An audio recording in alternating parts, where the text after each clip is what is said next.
आप लोग काफी देर से बैठे हैं, सम्मानीय मंच, और काफी देर से हम लोगों के इंतजार में आप लोग बैठे हैं। आप लोगों से मैं माफी चाहता हूँ। पूजा के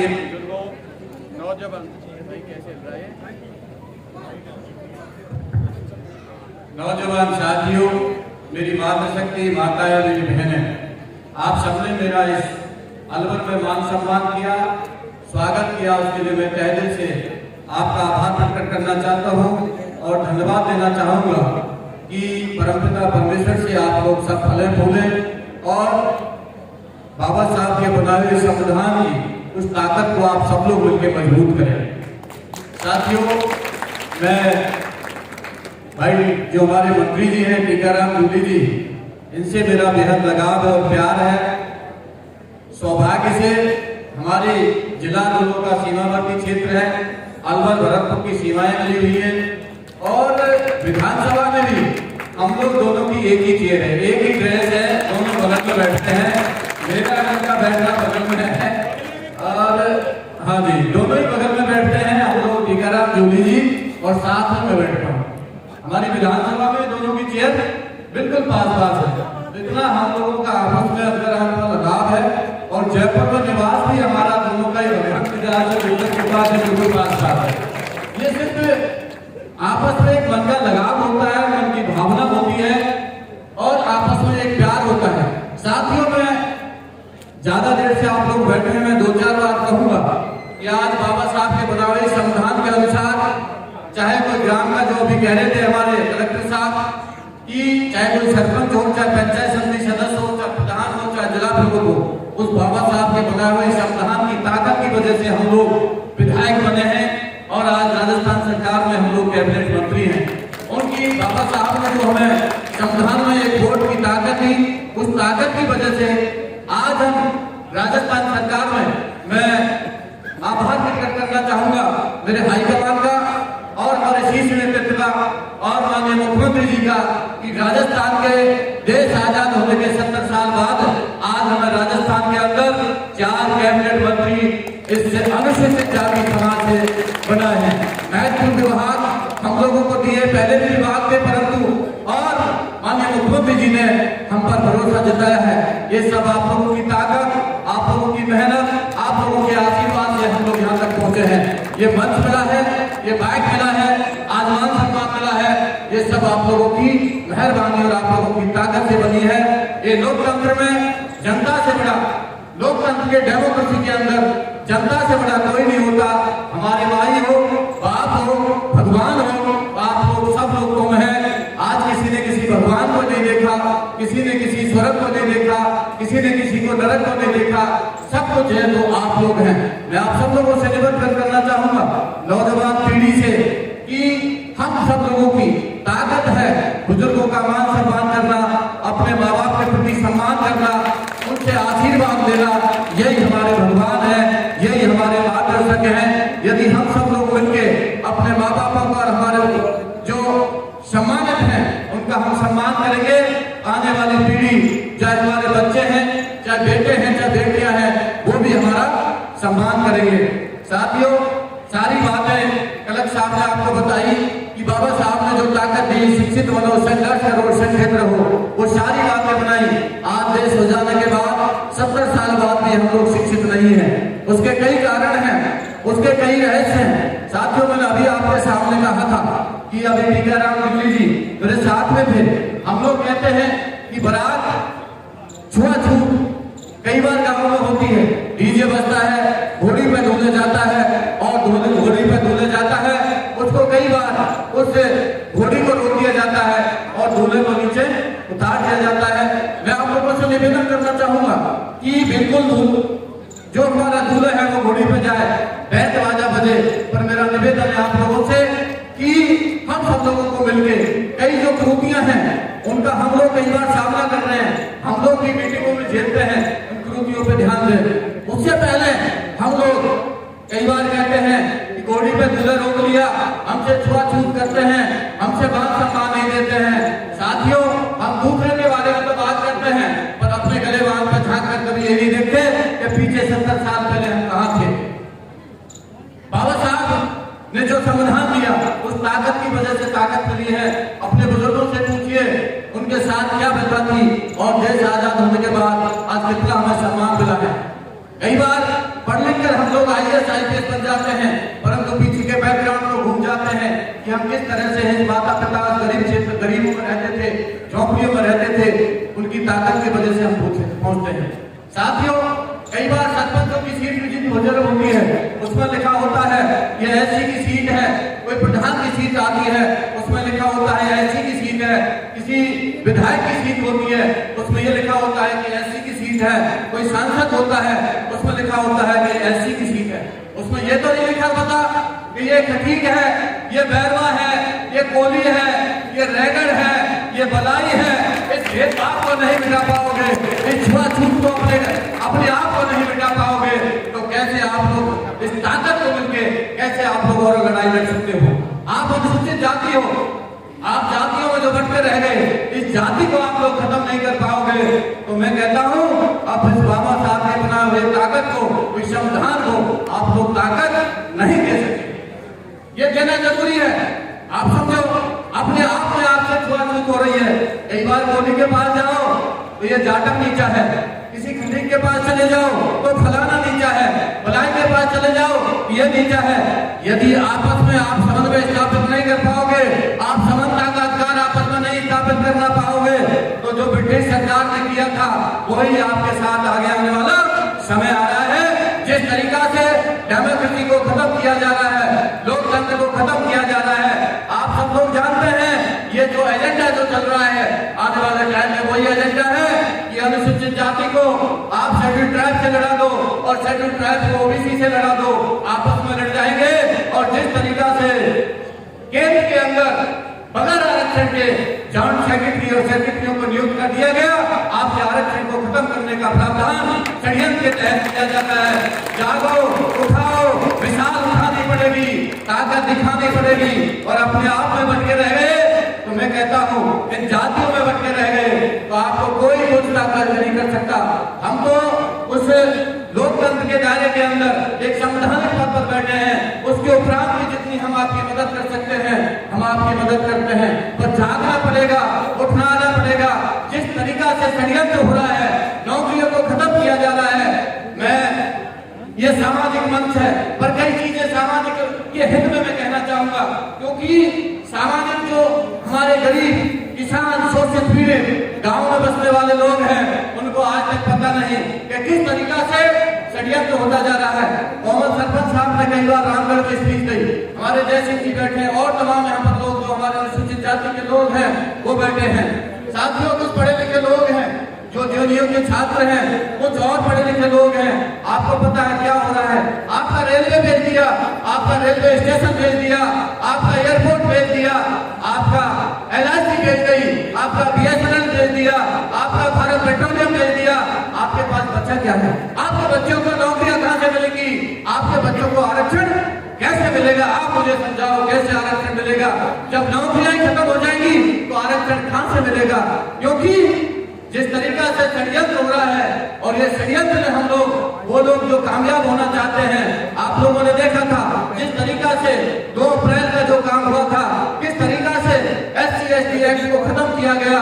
परंतु मैं धन्यवाद देना चाहूंगा सभी नौजवानों को, पढ़े लिखे लोगों को, बुद्धिजीवियों को, लोगों को जिन्होंने लड़ाई लड़ी और देश हित का नारा दिया। इस अलवर के अंदर 50,000 लोगों ने यहाँ पर इस अलवर शहर को जाम किया और इस पूरी हिंदुस्तान की मात्र 24 घंटे की ताकत को समझा और केंद्र सरकार को बैकफुट पर आना पड़ा। और वो संविधान में जो पहले एक्ट था उस एक्ट की ताकत को पुनः से उसको जीवित किया। निश्चित तौर पर ये ताकत और ये मेहनत आप लोगों के नौजवानों की थी। इसी तरीका से मैंने कहा था नौकरियों को जो खत्म किया जा रहा है, जिस वजह से बेरोजगारी फैलती जा रही है और उद्योगपतियों को फायदा पहुंचाने का काम किया जा रहा है। आपके बच्चे उस नौकरी में नहीं लग पाएंगे, जिस उद्योगपतियों से उसकी पहचान होगी तभी जाके उस उद्योगपतियों को नौकरी मिली जाएगी। आज बेरोजगारी फैल रही है, कई लोग धरना प्रदर्शन बेरोजगारी में करते हैं। कई बार कहते हैं राजस्थान की सरकार बेरोजगारों को मिटाना, बेरोजगारी फैला रही है।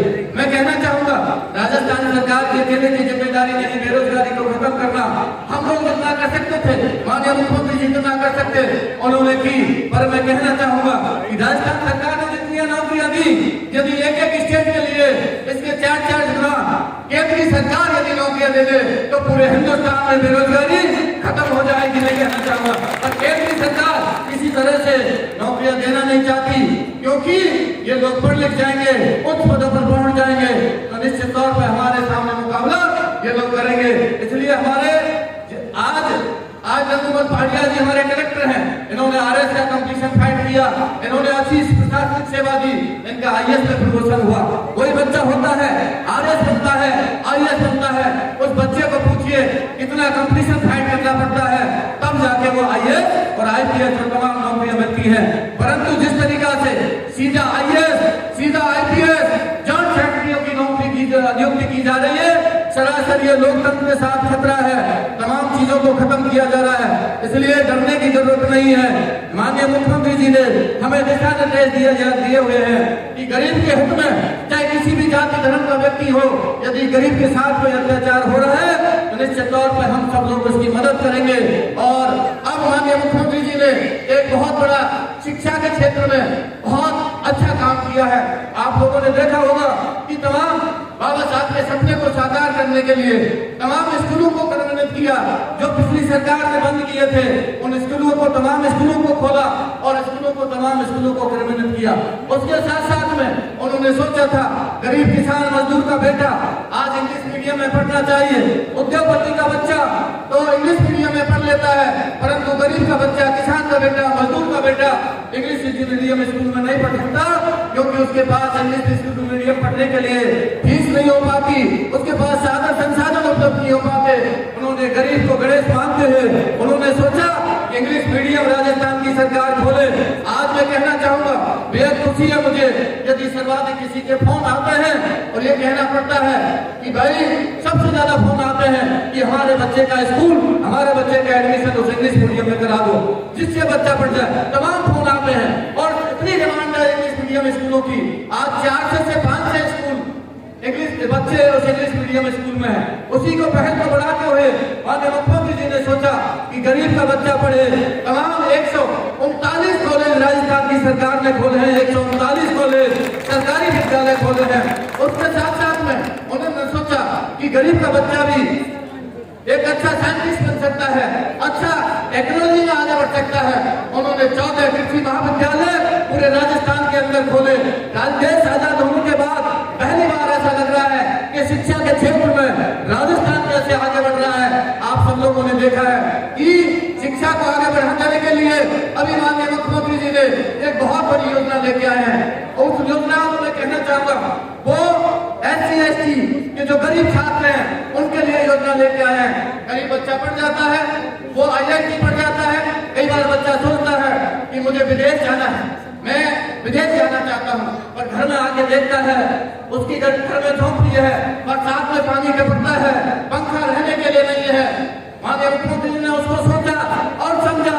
उन्होंने कहा कि गरीब का बच्चा यदि पढ़ना लिखता है और वो पढ़ना चाहता है आगे, तो उसको विदेश भेजने का काम फ्री में राजस्थान की सरकार करेगी। ये जिम्मा माननीय मुख्यमंत्री राजस्थान की सरकार बन गया है कि गरीब का बच्चा उस विदेश में जाए और वहाँ पढ़ाई लिखाई करके आए और वापस वो भारतवर्ष में आए, इंडिया के अंदर आए, तो निश्चित तौर पर फ्री खर्चा राजस्थान की सरकार देगी। साथियों, मैं इतना ही कहना चाहूंगा कि हम सब लोगों को मिलके ये सोचना पड़ेगा, जो मैंने कहा समझना पड़ेगा। जाति भेद तभी मिट पाएगा जब तक हम लोग आपस में नहीं मिटा पाएंगे, क्योंकि मैं मानता हूँ पहलवान के रिश्ता बेगवालों में हो रहे हैं, बेगवालों के रिश्ते जाटों में हो रहे हैं, जाटों के रिश्ते बेगवालों में हो रहे हैं, तमाम समाजों में हो रहे हैं। आपस में समानता का अधिकार करना है, जाति भेद को मिटाना है, तो आपस में आप लोग एक दूसरे की रिश्तेदारी करिए। और जब तक आप लोग रिश्ता नहीं बनाओगे तो आपका आपस में सामंजस्य नहीं बैठेगा। आप सब लोगों से मिलने से पहले हमको ये सोचना है कि हम लोग अनुसूचित जाति है, हम SC के लोग हैं। आपस में ब्याह सगाई करिए, आपस में मान सम्मान करिए, एक दूसरे को आपस में जब तक इसको खत्म नहीं करेंगे, अपने आप के जातिवाद को खत्म करिए। अपने आप में ही जब तक जातिवाद है तो आपसे निश्चित तौर पर आपके साथ भेदभाव होगा। अपने भेदभाव को खत्म करिए, रिश्ता कायम करिए। ये कहता है ये तो वाल्मीकि है, ये तो सफाई करता है, मेरे में इसको कुर्सी क्यों दूं? अरे वो कुर्सी नहीं, वो वाल्मीकि भी अनुसूचित जाति का है, मेघवाल भी अनुसूचित जाति का है, चाहे वो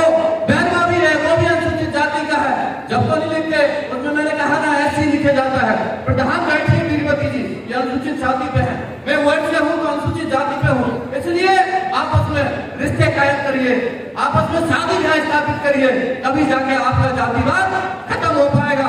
और जब आपका जातिवाद खत्म हो जाएगा तब जाके आप लोग दूसरी जो जाति की जातियां हैं उनसे आप लोग कह सकते हो। अपना मैंने कहा ना, अपने गलेवान पे तो झांकिए, अपने गलेवान को झांकते नहीं है, ये देखते हैं यार वो फलाना ऐसा आदमी है। इसलिए इस चीज को आप लोग खत्म करिए। और खासकर मैं कहना चाहूंगा, तमाम बुद्धिजीवी लोग बैठे हैं, मेरे से ज्यादा पढ़े लिखे लोग हैं, हम तो पॉलिटिशियन लोग हैं, तमाम बुद्धिजीवी लोग हम कहना चाहूंगा कि बहन बेटियों को, बच्चियों को पढ़ाइए लिखाइए, उनको सम्मान दीजिए। जब तक उनको पढ़ाएंगे लिखाएंगे नहीं, समानता का दर्जा देंगे नहीं, और तब तक हमारा कल्याण हो नहीं पाएगा। वजीरलाल जाटव, टीकाराम जूली, तमाम हमारे प्रधान बैठे हैं, आपकी सड़क बनवा देंगे, आपकी नाली बनवा देंगे, आपका हैंडपंप लगा देंगे। सड़क बनेगी टूट जाएगी, आपका हैंडपंप लगेगा सूख जाएगा, आपका नाली बनेगी टूट जाएगी। यदि गांव की बच्ची, गांव का बेटा जिस दिन IAS बन जाएगा या RS बन जाएगा, वो 3 पीढ़ियों तक आपकी 8वीं पीढ़ी को मजबूत कर देगा। आपकी नॉलेज, आपकी ताकत, आपके घर की समस्याएं जब भी दूर हो सकती है जब तक पढ़ लिख कर आप लोग IAS IPS RS नहीं खानदान नहीं बन पाओगे। सड़क, पानी, नाली, बिजली ये कोई समस्या का समाधान नहीं है। शिक्षा ही शिक्षा हमारा समाधान है, जो बाबा साहब ने मूल मंत्र पंचशील के अंदर दिया था। उस ताकत को पहचान ले, उस ताकत को पहचान कर हम लोगों को आगे बढ़ना है, शिक्षा को ग्रहण करना है। क्योंकि बहन बेटियों को जिस तरह से मार दिया जाता है, दहेज में प्रताड़ना में गिर जाती है, कोई बच्चा IAS बन जाता है, RS बन जाता है, पुलिस में लग जाता है और कहता है ये बेटी तो पढ़ी लिखी नहीं है, ये तो गरीब घर की है, मैं कैसे इसका लेवल दूं। ठीक है, तेरा लेवल नहीं था, उसने का लेवल ले, जब तेरा पीछे लेवल किया था, तो अपनी पेपर लिख के आया था। आज तो बेटियों को ताना दे रहा है, आज तो उसके माँ बाप को ताना दे रहा है। ये ताना देवा जब तक बंद नहीं करेंगे और भाव को बेटी मान के काम नहीं करेंगे तो समानता का अधिकार आपको प्राप्त नहीं हो सकता। इस समानता का प्राप्त करिए। हम लोग पढ़ लिख जाते हैं, चाहे पॉलिटिशियन हो, चाहे IAS हो, RS हो, भूल जाते हैं, ये पहचान जाते हैं। कोई माँ बाप बोलने जाता है, उसे कमरे में बंद कर देते हैं, ये मेरी माँ नहीं है, ये मेरा बाप नहीं है, ये मेरी बहन नहीं है, ये मेरा बहनेव नहीं है, क्योंकि वो गरीब है, वो गरीब है। अरे भूलिए पीछे बैकग्राउंड में जाइए, वो हमारा भगवान है, वो हमारा माँ बाप है, वो हमारा भगवान है, जिसकी ताकत से हमें कलम मिली है।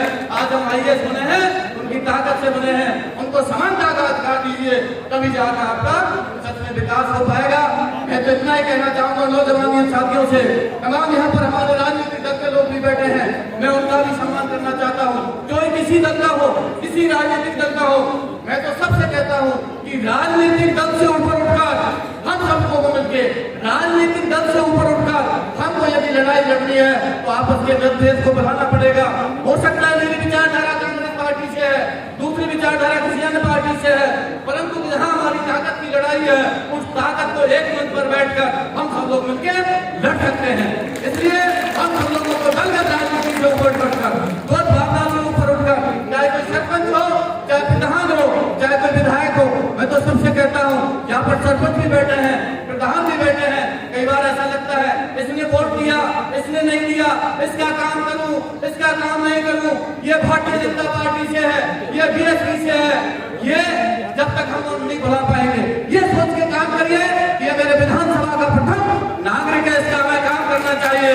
हम जब शपथ लेते हैं संविधान की कि पूरी ईमानदारी, निष्ठा के भावना से, बगैर द्वेष भावना से हम लोग सेवा करेंगे। इसलिए हम सब लोगों को मिलकर उस दिन जिस दिन हम लोग शपथ लेते हैं, हम किसी राजनीतिक दल के नहीं रहते, हम सरकार के नुमाइंदे हो जाते हैं। इसलिए हम सब लोगों को मिलकर जाति धर्म में मत मिटाकर, द्वेष भावना मिटाकर हम सब लोगों को मिलकर ये सोचना चाहिए कि ये मानव है और मानव सेवा ही इस हिंदू धर्म के अंदर, चाहे बौद्ध धर्म हो, चाहे हिंदू धर्म हो, इस भारत संस्कृति के अंदर कहता है कि मानव धर्म से बड़ा कोई धर्म, मानव सेवा से बड़ी कोई सेवा हो नहीं सकती। इस मानव सेवा करना हमारा मूल धर्म है। इसलिए आप सबको मेरी तरफ से ज्यादा समय नहीं दे पाऊंगा। टीकाराम की जूली हमारे स्थानीय नेता हैं, इनको भी आपने सुनना है। ये बहुत ही विधानसभा में दबंग आवाज से आपकी अलवर की समस्याओं को रखते हैं, आपकी आवाज को बुलंद करते हैं, पढ़े लिखे हैं, होनहार हैं और मेरे से ज्यादा इनको राजनीतिक अनुभव है, क्योंकि जिला प्रमुख भी रहे हैं, दूसरी बार विधायक भी रहे हैं और अब दोबारा भी क्या नाम है विधायक बने। राजस्थान सरकार में मैं उनके साथ भी राज्य था और हम दोनों का साथ साथ प्रमोशन हुआ, हम कैबिनेट मंत्री बने हैं। और खासकर इनके पास कम से कम मेरे हिसाब से 3540 योजना ऐसी है SC ST OBC के लिए। यदि ये मन और भाव से जिनकी लगन है तो निश्चित तौर पर ऐसी योजनाओं को क्रियान्वित करेंगे। तमाम पेंशन की योजना है, विधवा पेंशन योजना है, कन्यादान योजना है, सुलक्ष्मी योजना है, ये तमाम योजनाएं भाई टीकाराम जूली के पास है। मैं आशा करूंगा और खासकर ये छात्रावास जो है, छात्रावास भी इन्हीं के पास है। सारा का सारा छात्रावास भी यही देखते हैं, SC ST का सारा छात्रावास ये देखते हैं। मैं आपसे निवेदन करूंगा भाई टीकाराम जूली जी से कि जहाँ भी छात्रावास है हमारे SC ST के लोगों को, मैंने आपसे निवेदन किया था कि उनके लिए आप लोग निश्चित तौर पर निरीक्षण कराएं। कई बार उनके गद्दे फटे होते हैं, उनकी चारपाइयां टूटी होती है, पानी नहीं होता, जग नहीं होता, बात भी नहीं होती, टूटी में पानी नहीं आ पाता, शौचालय खराब होते हैं। मुझे उम्मीद है कि आप लोग निश्चित तौर पर जिस तरीका से आपका बहुत ही एक काम करने का आप में बहुत ही ये रहती है कि मैं किस तरीके से जनता की सेवा करूं, तो आप निश्चित तौर पर छात्रावासों को आप सुयोजित करेंगे। और वही आज ये भीमराव ज्ञान विकास समिति ने हमें बुलाया और आप लोगों ने इतना भव्य निर्माण यहाँ पर किया है। आप अलवर के लोग धन्यवाद के पात्र और शुभकामना के पात्र हो कि यह छात्रावास फले फूले आगे बढ़े, मेरी भावना है। साथियों, अलवर जिले के अंदर छात्रावास, भरतपुर जिले के छात्रावास, पूरे जिले के अंदर छात्रावास और राजस्थान के अंदर आपका छात्रावास अभी नहीं हो पाया है। मैं आभार प्रकट करना चाहूंगा और धन्यवाद देना चाहूंगा माननीय मुख्यमंत्री जी को कि हम सब लोगों ने, मैंने उनसे पहल की और उन्होंने 2000 वर्ग मीटर की जमीन हमें निशांत कुंज में अलॉट भी कर दी थी 2013 के अंदर, और वो जमीन पिछली सरकार ने निरस्त करी। उसके बाद हम लोग उसको कोर्ट लेके गए और कोर्ट में हम लोगों की जीत हुई, इतने में हमारी सरकार आ गई और अब माननीय मुख्यमंत्री जी ने उस छात्रावास का शिलान्यास कर दिया है। आप लोगों को पता होगा क्या छात्रावास के नाम से वो छात्रावास बन रहा है, उसमें गरीब के बच्चे, किसान के बच्चे, मजदूर के बच्चे उसमें पढ़ेंगे लिखेंगे। और जयपुर लेवल पर छात्रावास का निर्माण बहुत जरूरी था। आप लोगों से मेरा विनम्र निवेदन है, अलवर के साथ साथ जयपुर का भी ध्यान रखो, अलवर के साथ साथ जयपुर का भी ध्यान रखो, क्योंकि बच्चा यदि किसी को RS की कोचिंग करनी है, IAS की कोचिंग करनी है या किसी नीट की कोचिंग करनी है, उसको जयपुर जाना पड़ता है, उस बच्चे को जयपुर जाना पड़ता है। यदि जयपुर में यदि सुविधा उपलब्ध हो जाएगी, शीघ्र उसका शिलान्यास भी हो गया है, उसका काम भी शुरू होने वाला है। यदि हम सब लोग ये मन की भावना कर लें, मुख्यमंत्री जी ने भी उसमें 5 लाख रुपए दिए हैं, मुख्यमंत्री जी ने भी 5 लाख रुपए दिए हैं, हम लोगों ने उसमें सहयोग दिया है। उस छात्रावास का निर्माण करना बहुत जरूरी है। और अभी माननीय मुख्यमंत्री जी ने एक बहुत बड़ी चीज की, आपकी मूल भावनाओं को समझा। जो हमारे महापुरुष हैं, हमारे संविधान के रचयिता हैं, अभी बैठे हैं, अब महापुरुष हमारे बाबा साहब भीमराव अम्बेडकर के नाम से एक अम्बेडकर लॉ यूनिवर्सिटी चलती थी जयपुर के अंदर। पिछली सरकार ने उस यूनिवर्सिटी को खत्म कर दिया गया था कि भाई अम्बेडकर लॉ यूनिवर्सिटी का क्या फायदा, अम्बेडकर लॉ यूनिवर्सिटी का क्या फायदा। अरे साथियों, जब तक हम लोग अपनी कलम और ताकत को नहीं पहचान पाएंगे, और नियम और कानून को नहीं बचा पाएंगे, जब तक गरीब का बच्चा, दलित का बच्चा पत्रकार नहीं बन पाएगा, जब तक गरीब और दलित का बच्चा जस्टिस नहीं बन पाएगा, जब तक गरीब और दलित का बच्चा पढ़ लिख कर उस कुर्सी पर नहीं बैठ पाएगा, तब तक भला होने वाला नहीं है। हम सब लोगों ने निवेदन किया कि टीकाराम जूली, ममता, भूपेश, हम सब लोग माननीय मुख्यमंत्री जी से मिले। हमने कहा साहब हमारी भावना जुड़ी हुई है, इस बाबा साहब हमारे महापुरुष हैं, एक ही राजस्थान के अंदर अम्बेडकर लॉ यूनिवर्सिटी है। उन्होंने हमारी भावना को समझा और उन्होंने कहा कि मैं दोबारा इस बजट में घोषणा करूंगा, और उन्होंने बजट में घोषणा कर दी और उस अम्बेडकर लॉ यूनिवर्सिटी को दोबारा खोल दिया और हटके पत्रकारिता यूनिवर्सिटी को भी दोबारा खोल दिया। उन्होंने खोला ही नहीं, उनके लिए जमीन भी अलॉट कर दी, और जमीन के साथ साथ हम लोगों ने निवेदन किया कि साहब जमीन तो अलॉट हो गई, इसके लिए धनराशि भी स्वीकृत कर दो। तो हरदेव जोशी पत्रकारिता के लिए भी 300 करोड़ जमीन पैसा स्वीकृत कर दिया, और लॉ यूनिवर्सिटी बाबा साहब भीमराव अम्बेडकर लॉ यूनिवर्सिटी के लिए भी पैसा स्वीकृत कर दिया। कुछ ही दिनों में उसका शिलान्यास होने वाला है, इसलिए गरीब का बच्चा उसमें पढ़ेगा तो निश्चित तौर पर पूरे प्रदेश को फायदा मिलेगा।